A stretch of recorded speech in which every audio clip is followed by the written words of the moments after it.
فتح مکہ کے موقع پر حضرت محمد رسول اللہ خاتم النبیین صلی اللہ علیہ وآلہ وسلم نے ارشاد فرمایا، 4 آدمی جہاں ملیں انہیں قتل کر دیا جائے۔ ان میں سے آپ خاتم النبیین صلی اللہ علیہ وآلہ وسلم نے 2 کے نام ارشاد فرمائے، اگرچہ وہ کعبے کے پردے کے نیچے ہوں۔ ان میں سے ایک عبداللہ ابن خطل اور دوسرا حویرث ابن نقید۔ عبداللہ ابن خطل کے قتل کا حکم اس لیے فرمایا کہ پہلے یہ شخص مسلمان تھا۔ آپ صلی اللہ علیہ وآلہ وسلم نے اسے زکوٰۃ وصول کرنے کے لیے روانہ کیا۔ اس کے ساتھ ایک انصاری صحابی اور اس کا ایک مسلمان غلام بھی تھا جو ابن خطل کی خدمت کیا کرتا تھا۔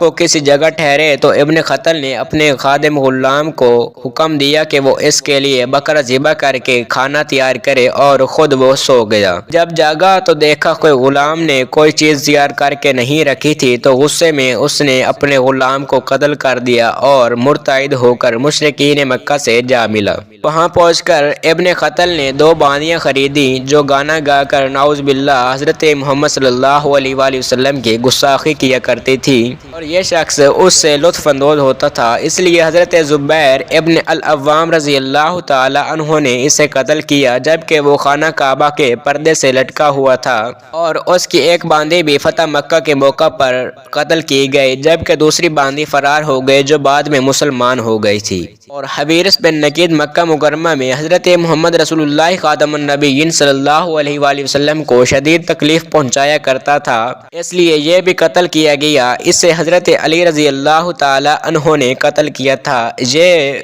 فتح الباری میں لکھا گیا ہے۔ حضور اکرم صلی اللہ علیہ وآلہ وسلم کی شان میں بدگوئی کرنے والوں کے یہ واقعات وہ ہیں جو حضور اکرم صلی اللہ علیہ وآلہ وسلم کے زمانہ میں پیش آئے، اور حضور صلی اللہ علیہ وسلم کی شان میں گستاخی کرنے کے جرم میں انہیں معاف نہیں کیا گیا بلکہ کافر کردار تک پہنچایا گیا ہے۔